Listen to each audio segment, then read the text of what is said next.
but it's not going to happen.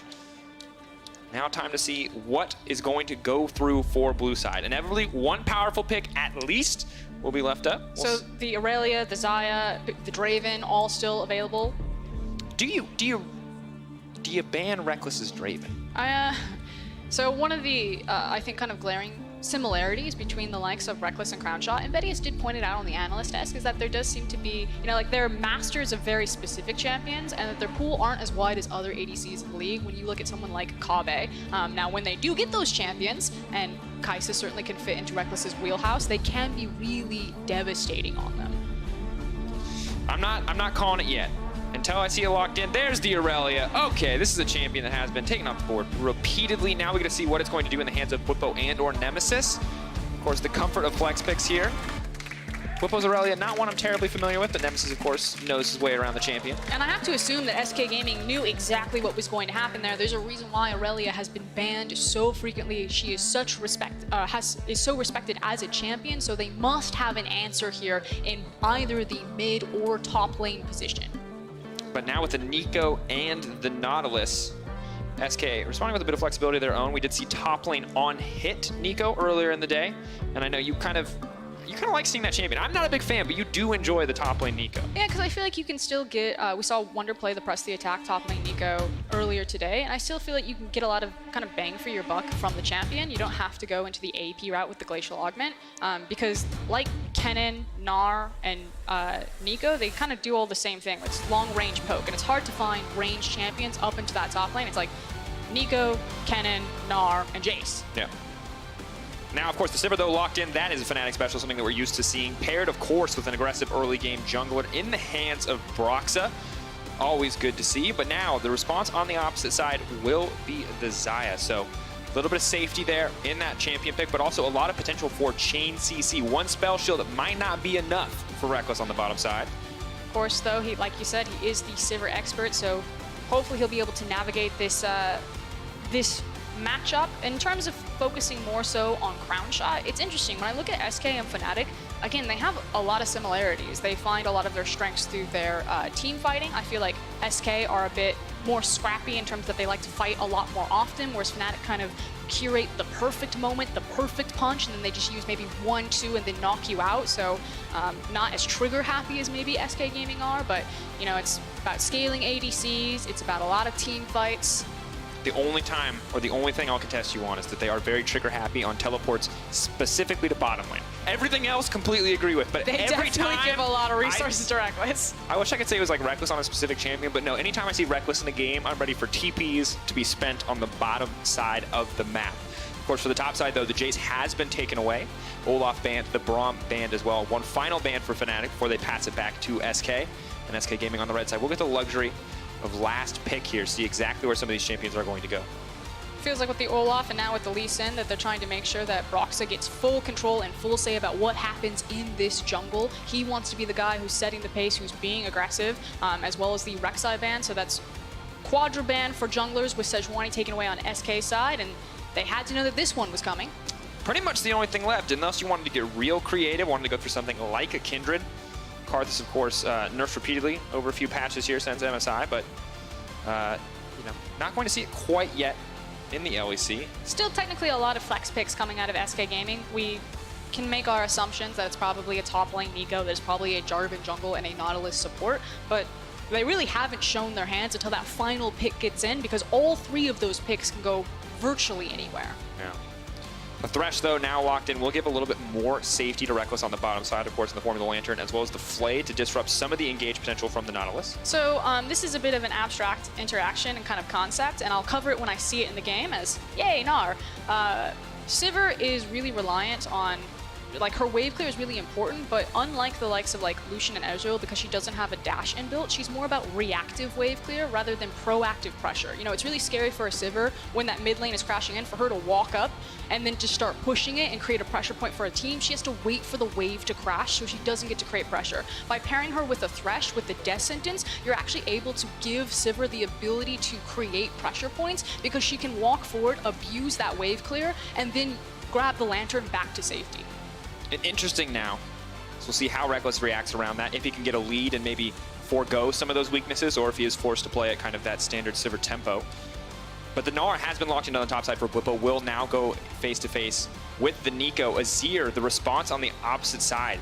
Pyrian's going to have to survive here in the early game. We've seen what can happen when Aurelia gets started, just how much power that champion brings to the table. So in talking with LPL teams, when I used to cast back there, Gnar was kind of seen as the worst Kennen, but in the same idea where you really just want to abuse the range. And why the LPL teams felt that he was the worst Kennen is because you never really wanted to be in Mega Gnar. You always wanted to have the range of Mini Gnar and continue to whittle people down. Now that we've seen Kennen take a couple of nerfs, especially in how he can use his resistances for trades, and it's been moved onto his ultimate, so he's more about team fighting than laning. I actually expect Gnar to climb up into priority where more top laners are, okay, I could take Kennen here, or maybe I could look for the Gnar because I feel the trade-off is better. And one of the things that I do love about Gnar is that even if you are put in a deficit, if SK wants to focus on that top side, as that we have seen Selfmade do so many times, Gnar still always has that potential for the ideal team fight, for that 3 seconds of hard CC, rank 16, just combine the Gnar with the wall up, get so much done in a team fight. But both of these teams poised for team fighting. You talked about the similarity in styles, and it feels like we will see that clash here on the Rift. Our 4th game of the day, and so much to see. How good are Fnatic? How good is Soccer? How good is SK? Now coming into the split, it is time to find out.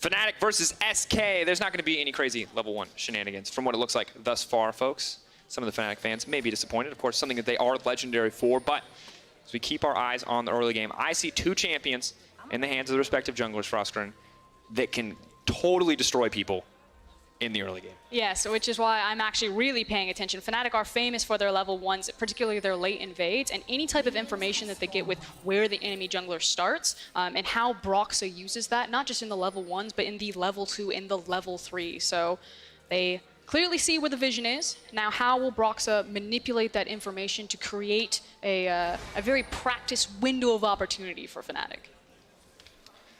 For now, will we see... Wait a second. Wait a second. Oh, I was baited. Apologies, folks. I got really excited. I was like, crown shots on the top side. It's a lane now.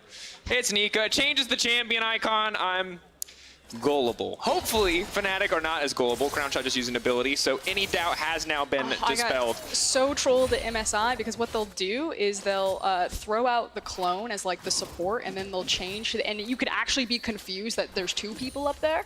Oh, that's actually my favorite Nico tech. Of course, a little bit of a body block there, throws forward the Shape Splitter, hoping to force the Boomerang to bounce back early in the trade. And Nemesis going to get poked out here at the level 1, of course, really needing that level 2 before she's going to be able to threaten Pyrian whatsoever. But Pyrian getting level 2 first means he will have the lane priority. Yeah, and looking for the Aerie, so again, versatility and flexibility in Keystone for Azir in particular, it feels like going for the area, you are relying more on that poke as opposed to something like the Lethal Temple that we've seen run in the LCK. So it feels like Pyrian's looking at Nemesis and looking at Aurelia like, okay, we know that they're going to pick Aurelia. I feel okay taking Azir into this matchup, and I'm just going to hold her at an arm's length, and we're just going to play the slow whittle game as opposed to like the Sand Soldier in your face game. Because I got to be honest, if you are in combat long enough to get some value out of Lethal Tempo, you're probably already winning your lane against Aurelia. Because that just, I think, if your ideal world is getting 4 autos against Aurelia and trading, you're probably dead. And that's something that Pyrian painfully aware of course. As we looked away for a brief moment, Aurelia is now horribly far ahead in the XP game and has the lane pretty much frozen in her favor, as now we have some aggression on the bottom side. Dream's taking a lot there. Level 2 capitalized on well by the side of Fnatic, and Broxah now moving into the mid lane. Level 3 Broxah dives, not something that I have seen in a while. Well, they go for it here. Selfmade now moving to the top side is going to be very late if they do try to go for it. The flash forward, the side step on the Cocoon, though, could be disastrous. Now trying to dash to safety and backing off. Selfmade does step back to cover, but they get the flash out in the end. Traded for Broxah's. Yeah, and if they're able to punish now Azir not having access to the flash, because that was a lot expended for Broxah, also losing access to the Scuttle Crab here. So Selfmade, Broxah, he took the gamble, he went for the flash, tried to find the Cocoon, missed. Selfmade now gets to invade and really start dictating about where he's going to attack on this map, taking away and denying that Scuttle. And I want to see exactly how Selfmade and Sakura interact. Of course, we saw Warlib for the entirety of last season, but now they engage on the bottom side a lot. He's going to be able to go down on Hylissang. Aftershock, mitigating some of that damage with the TP. Bot side for Fnatic, as predicted in Champion Select. Now Nemesis though moves forward, a good sidestep from Dreams, but I still think he's going to get taken down. First blood going through for Nemesis in the end.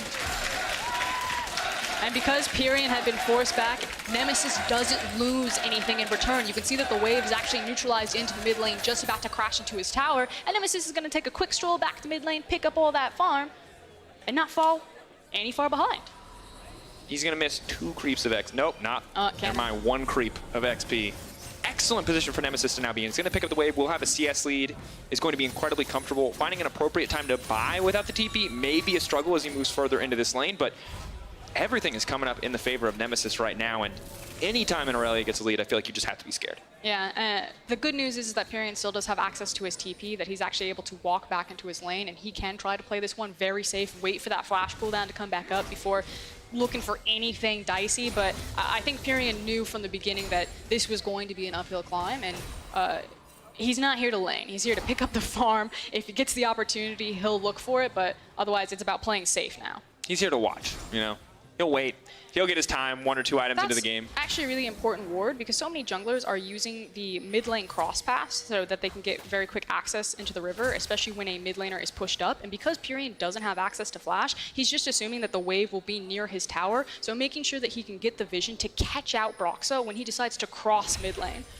And of course, also incredibly important because when you look at who you're playing against, because Selfmade is usually the guy who dictates the pace of the game for SK in the early game. So not only are you setting up Broxah for success, or not only are you limiting what Broxah can do, you're setting Selfmade up for success with something closer to perfect information. But Broxah, despite that vision, has still found a way forward. Pyrion has to be careful. No flash wave. Well, the Shifting Sands is there for now. The step forward, the stun does connect.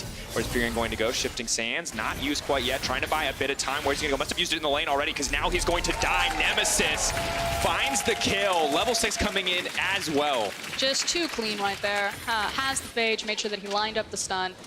Nailed down Pyrion. He didn't have the flash, and you could see when Elise approached him that he was trying to dodge, but Brox's like, I don't need to hit the cocoon. I can just use the repel and gap close onto you. Yeah, just wait. Wait till you see the dash come out, but it looks like it was off cooldown.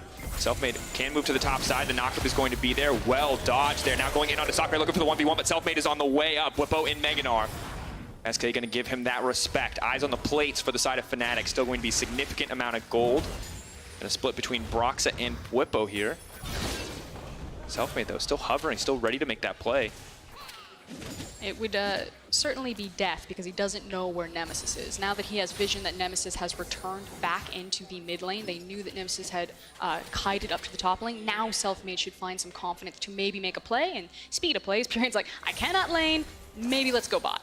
And once again, the follow-up is insane. If he is able to make his way into the bot lane, maybe throw a few people back, but instead we'll just opt to remove the blast cone, walk through the jungle. We'll get spotted on this trinket coming through from the zombie ward, it looks like, and now returns to the mid lane. So Pyrion hasn't really been able to participate too much in the game yet, and it does feel like Fnatic are the team to dictate the pace. Ever since Nemesis got that kill on the bottom side, he's been pretty much in absolute control. Yeah, Pyrion's flash, like you said though, about to come back up, so it's going to get a little bit better here. I still feel like while Nemesis has been the big... Hold it. Oh, Hylissang immediately gets engaged on. Free hook for the Nautilus. Anytime Hylissang throws his out. That's just a bit of a head scratcher. It's day one, guys. It's game one. Gotta get the rust off, maybe do some stretches. Excellent heads up play by Dreams. And then of course... That's just one of those XD moments. Yeah, and that's part of the reason why you often see Nautilus picked into Thresh, is because you have the luxury of just throwing out your hook in response to Thresh's hook animation, but... And then you just have like easier CC ripped onto your kit. And deny him an important piece of his CC and damage, so... Difficult situation there for Hylissang. We say this about Hylissang, he takes risks, for sure. Sometimes they work, sometimes they don't. That one did not. Luckily for him, the kill does not go over to Crownshot. It will go over to Dreams. So their supportal combat can continue. But Crownshot, I think, would much prefer to have the gold for now, though. Eyes on the top side of the map. Sakura looking to line up a snare with the minions, potentially. Stepping forward, though. Whippo looking a lot more comfortable in this lane. Very defensive itemization here. Double Ruby Crystal into the Merc Treads. not interested in getting chunked out. It feels like Whippo has really, again, we're using this word weak side top laner, and it's not to imply anything about their skill. It's simply just the numbers advantage usually dictates it. You're not getting resources. The jungler's not camping your lane. No one's roaming up there. You're kind of left open on an island, and Whippo, that's kind of been his identity for Fnatic in spring, and he is playing it much closer to the chest this time around with that defensive itemization. Yeah, king of the weak side. The Gangplank champion. Of course, do the same on Gnar. See how it shapes up once we get those first items coming in. I assume it will still be the Black Cleaver for Gnar, though we will have to find out. Dreams and Selfmade stepping forward. Hook will connect onto the Nautilus this time. Brox is there for a lot of immediate damage. Aftershock has not been procced yet. James is going to be very tanky as he walks away. Selfmade goes down to Cataclysm, but an immediate flash out. I don't know if that was worth it. I feel like that's one of those testing moments about how much damage and how tanky Nautilus really is. But they're going back for round 2. There's no Aftershock on Dreams. He will get popped in a second if Fnatic do want to commit to the play. Also, Sakurai there, making sure that he was pushed the wave forward, and because Whippo is playing weak side and the wave is getting shoved into him, it opens up those abilities for the Nico to start cheating towards that mid lane, possibly look to make plays with the team. But Whippo happy to have the pressure. Also the tower plate as well. You can see a pretty significant CS difference starting to build, but SK waiting in the brush there. Big wave is pushed into Nico right now, so it's not as big as it looks right now, so he should start to clean that up. We'll see.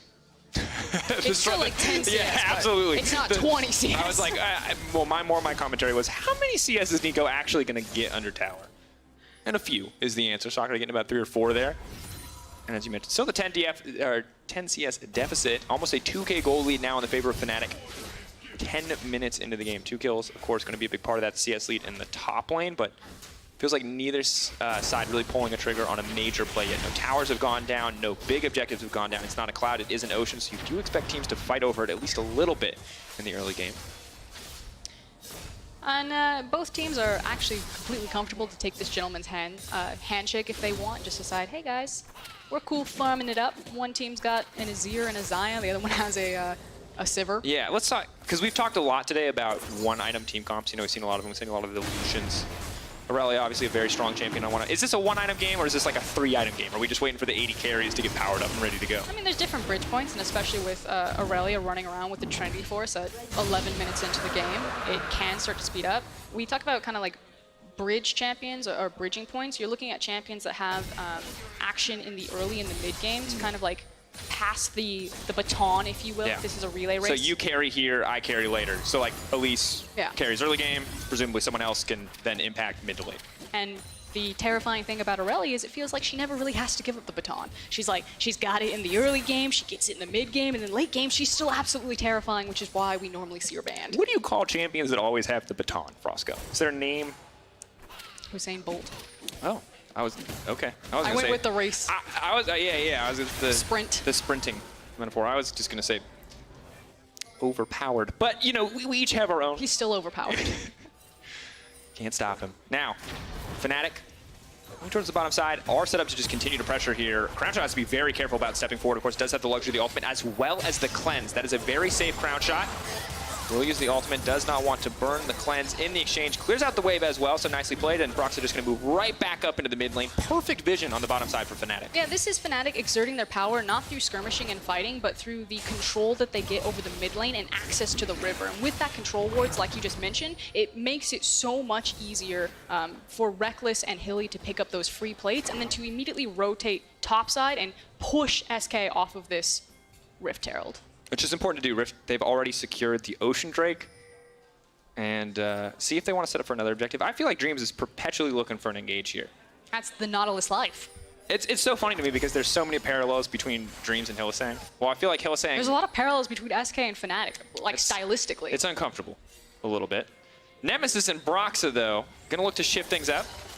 Crownshot, of course, does have the cleanse, but does not have the ultimate. And Nemesis is very strong right now. Uses his stun, though. Still diving Nautilus and Xayah. Scary. Now, Crownshot doesn't have access to ultimate, but he does have flash and cleanse. So I do like the fact that Fnatic, they're cheating that way. They are starting to build up small incremental leads for themselves in like their individual lanes, but they're not gonna just pull the trigger and throw everything away. They're being respectful still. Reckless, though, out of mana. Means that SK can probably take control of this lane once again. He is going to back off. Most likely will return to complete his first item. See if he can actually get an optimal back timing here. Yeah, will be the Essence Reaver as well as the free boots coming through. Of course, nerfed since we last saw them, only coming in now 12 minutes into the game. Frostgren, 1 item on each of our 2 to 3 item AD carries. I mean, I already told you that this wasn't going to be a one item game. I know you did, but I want you to lie to me. Tell me they're gonna fight. They're not gonna. I mean, they could. It's Fnatic versus SK, but again, right now it feels like Fnatic are in control of this game because they have the priority in the mid lane through the kill pressure. Because Nemesis is Aurelia. really terrifying. Yes. And so it's Fnatic in the driver's seat and kind of gets a pick. Okay, do we want to fight? Do we want to look for picks right now? This is the Hilly special. Gank in the mid lane. The slow, steady walk forward. Now remember the ward that you mentioned earlier in the game. No longer there. So Hylissang does have the freedom to walk up here. Completely not going to get spotted out. And okay, Hylissang. That he's... You miss 100% of the shots you don't take. Exactly, but also that was like that would have hit if he was like super mega challenger for sure. That's exactly where he would have stood. Brox is looking for the gank. Pyrian, how much do you want it? I feel like you could have waited on that one. Broxa. Pyrian doesn't even know he's playing Minesweeper right now, but he absolutely is. There it is. Swing and a miss. That's 2 skill shots. It's like, Pyrian, do you know you're walking through a minefield right now? He's like, what? Strolling. How many people are coming to kill me in the mid lane? Casual, though. We've now got this tug of war where people just shove waves forward and then everyone starts cutting in towards the mid lane. Someone's going to get restless in a second and just try to force a play. Yeah. Whippo was getting a little restless on the trade there. Goes in, obviously trying to fight for lane pressure, but does give up a lot of life in response. And Broxa, free access to this Herald. And I like how Fnatic have transitioned that bot side vision into some top side vision to secure this Herald. It's a good look overall. Reckless and Hylissang now moving into the mid lane as well. So just a nice shift up to the top side of the map for Fnatic, willing to give up some of those, some of that pressure on the bottom side now that the plates are gone to focus on the mid lane. Ulti hits, and that's going to be the hook he was looking for. Reckless grabbing the kill. Pyrian couldn't dodge them all. Well played.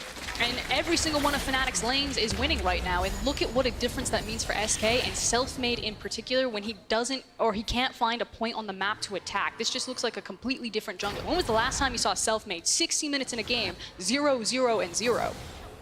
I don't actually think I've ever seen that, Frostgren. It's got that good farm, but... Yeah, and SK, look, they got the 1 objective thus far, but other than that, it's a 4K gold lead coming through for Fnatic. You've got a 20 CS lead for Whippo on the top side of the map even, but you've got a 20 CS lead in the mid lane as well. Yes, Brox is a little bit behind, but the plate gold that they were able to grab in the early game on top of the tower, and now the Mountain Drake as well. Fnatic completely in the driver's seat, and Mountain Drake on a team that wants to push, wants to take towers, and eventually could want to take objectives here is a frustrating prospect to play against. And again, it's a reminder that if this was going to be a slower paced game than the last game that we just saw, both SK and Fnatic, probably in comms, are fine with that because they feel that they have the appropriate tools when it comes to late game. But I just feel like you gotta lean towards the Fnatic camp here. I don't think I'm out of line saying that they're probably the favorites coming to this game, especially for how they finish 3rd place over SK's, miracle playoff attempt.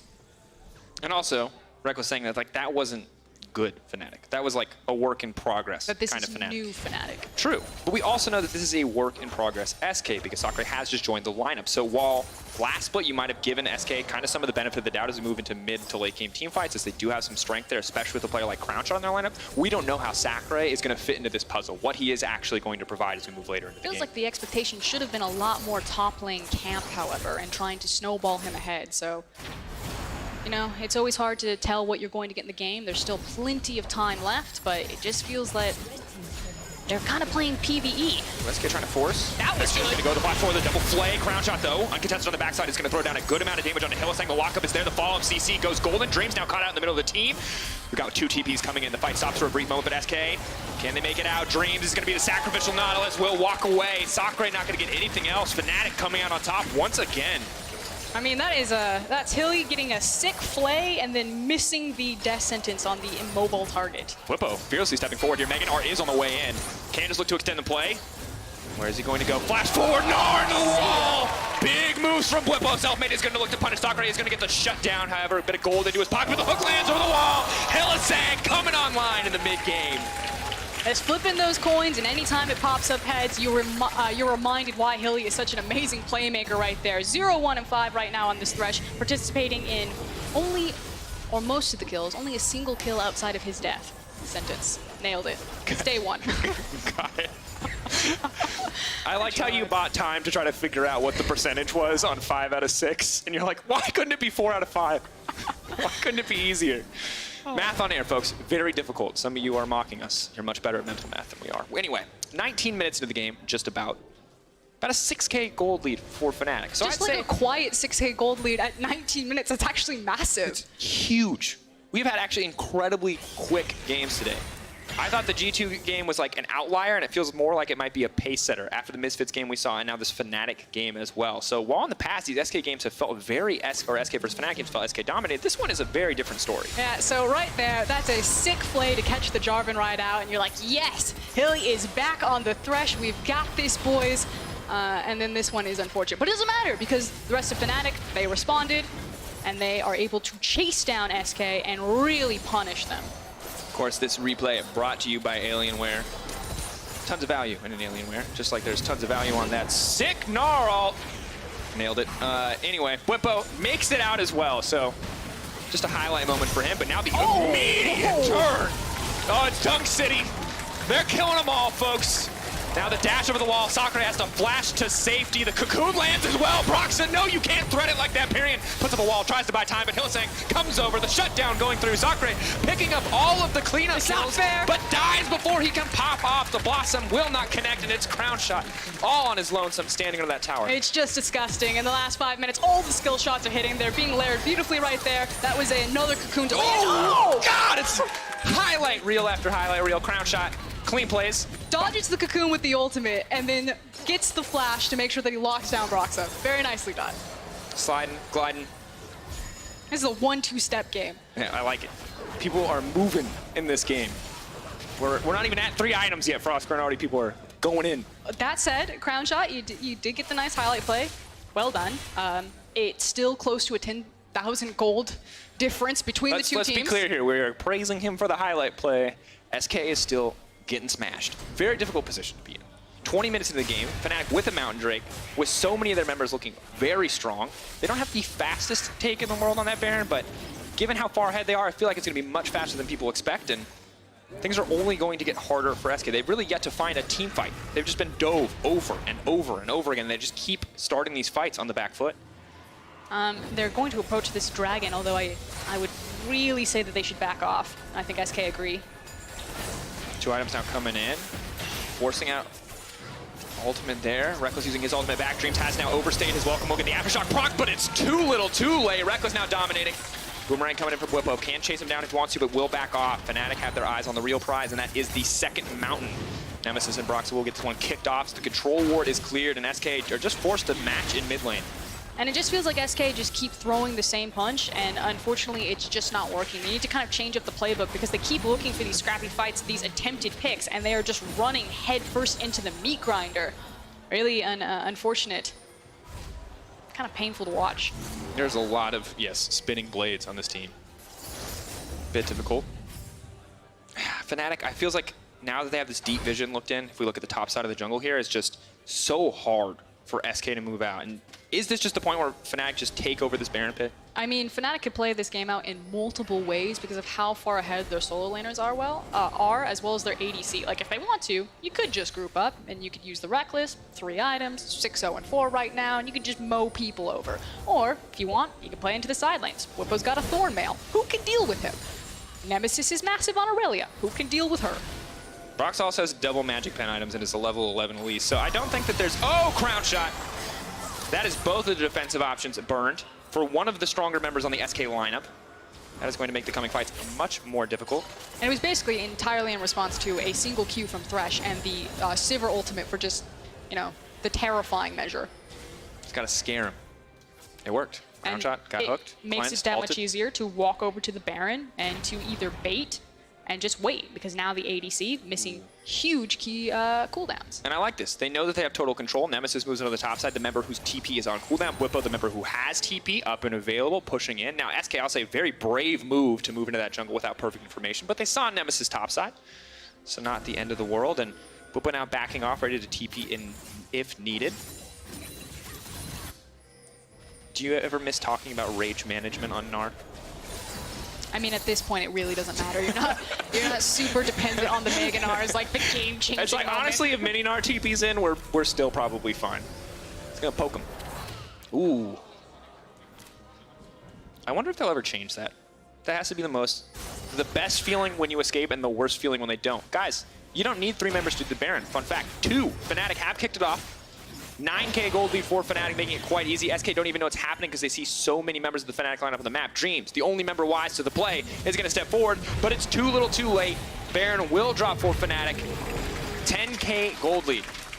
Yep, we've crossed over the marker, and now Fnatic full control. How do they want to close it out? Do they want to continue to play these side lanes? Do they want to group up? They can just hard dive the tower at this point. Again, Crownshot does have access to his ultimate, but doesn't have flash and cleanse. And maybe Fnatic decide that without those key defensive summoners, it's enough that they could look for the dive. Don't have to. Again, they can play the 1-3-1. You've seen Nemesis and Bwipo going out to your side lanes. The world is their oyster. However they want to attack this game, they get to decide. And that's what I think is so frustrating about playing against a pick like an Aurelia, and why we do see her banned so much, is that she's a pretty good team fighter, and she's a fantastic split pusher. So very difficult to stop this champion from taking over, and even Bwipo has itemized for a bit of attack speed, happy to play more for the 1v1. Look at how confident Reckless and Hilly are, that they just kind of go on their own adventures into the jungle, just hunting for kids. Reckless talked about, he felt like the split was going to start off on a good note, and this is a pretty good note. 10K gold lead, 5 towers to 0. Absolute vision control on the top side. Bwipo's pushing in. Now matched. Maybe this means that we need to reassess expectations, because it feels like, Dragos, you and I were feeling that this was very Fnatic favored, but ultimately, if you look at the history, SK probably felt pretty good going into this matchup. Fnatic didn't want to face them into the playoffs, didn't have the winning record against them in the regular split. And I think what's really interesting is kind of goal setting. Where are the goalposts for both these teams and what good looks like? For Fnatic, it feels like, either win Worlds or the fans will never be pleased. For SK, though, is it just another repeat into the playoffs, or are they looking for more? Well, we heard from Selfmade in an interview that he talked about, there's nothing to be proud about. Being a mediocre team making it into playoffs, not making your mark. And it feels like they had their aspirations set higher. And given that 2-0 you talked about already, it does feel like maybe we expected SK to come in on more even footing. As a team that showed us so much in their first split, we thought, hey, the second split has to be better right off the bat. But they have made changes. Things have been shifted up. And Fnatic have clearly only gotten more and more confident in the roster they started this year with. I definitely expected a lot more out of SK than this. It really has felt like a bit of a spectator mode as they just watch Fnatic roll over them. Yeah, sad state to be in. Of course, tons of target bans directed at Selfmade. Have to wonder if he is as comfortable on this Jarvan as he is on something like the Rek'Sai, like the Lee Sin, one of those options that was taken away, that was limited.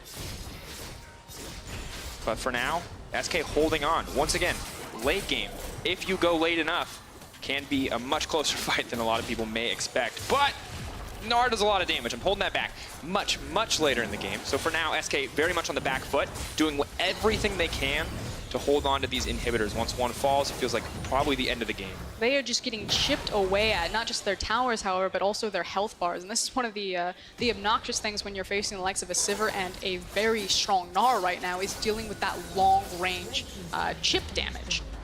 Oof. 1 tower down, 2 towers down. It's like they synced it up. Inhibitor next on the list. Both bot lane and mid lane inhibitor. Of course, 18 seconds left on the Baron buff. Selfmade, though, flashing forward onto Bwipo, wants to get something kicked off. Will force the flash back. Not going to amount to too much. The hook going wide from Hylissang. Good control ward there to stop any vision being placed over the wall so he can continue to fish from Fog of War. And Azir Tower is going to buy a bit of time as well as clear out some of these minions. But now they're setting their sights on the top side of the map. It is a slow, controlled bleed out. Fnatic do not want to give SK a chance to get their head up from underwater. And instead, we'll just slowly close in and look to end the game. Actually very curious that Fnatic played it so cautiously right there. Now, the thing about SK's composition is when they are all grouped up, it can still be very devastating. Again, we always talk about like the Wombo combo. But the thing is they did a good job playing all 3 lanes to make sure that SK were never in a position where they were grouped up, where they felt confident to pull the trigger together. But without having access to the Flash and the Cataclysm, I thought for sure that Fnatic would be like, okay, it's time to end the game. They don't have one of their key engage ultimates. So I personally feel like they could have pushed the envelope a little bit more, especially if they do happen to wipe there. you know, there's not like you trade back a Baron. I think they're playing this one a bit more respectful than I think the gold difference says. Ah! Disaster. Got him! Kobe! Anyway, nailed that one. Good job, Whippo. That Cloud Dragon put up more of a fight than I think SK had this game. Ooh. Fair. All right.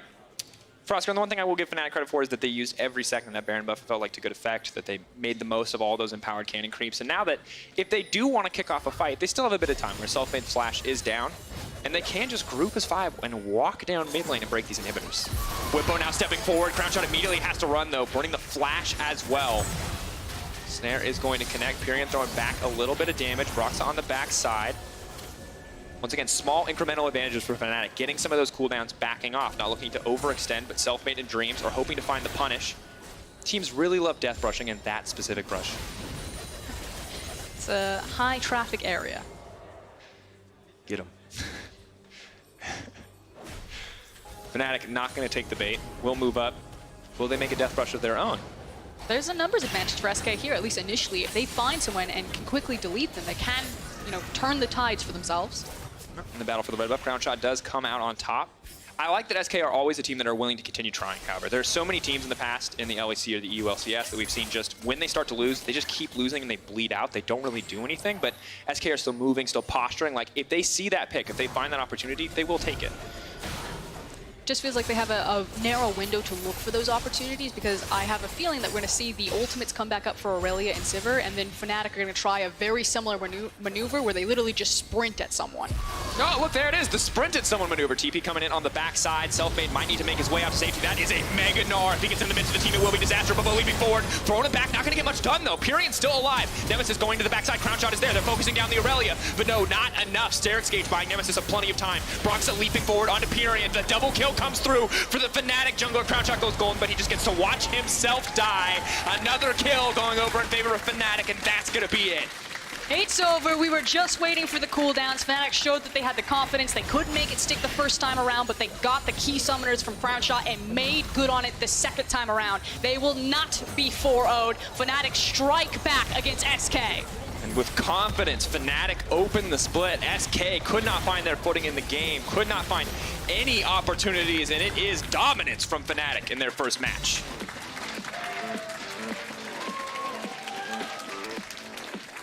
And frankly, it just looked a little bit too easy. There was the staples from a Fnatic game, you know, the early TPs into Reckless's lane, but it was Nemesis who was the big beneficiary picking up those kills. And once he had control, once he had the power pick like the Aurelia, it was how he used that control in the mid lane into the river to just start pushing pressure around and taking whatever they wanted.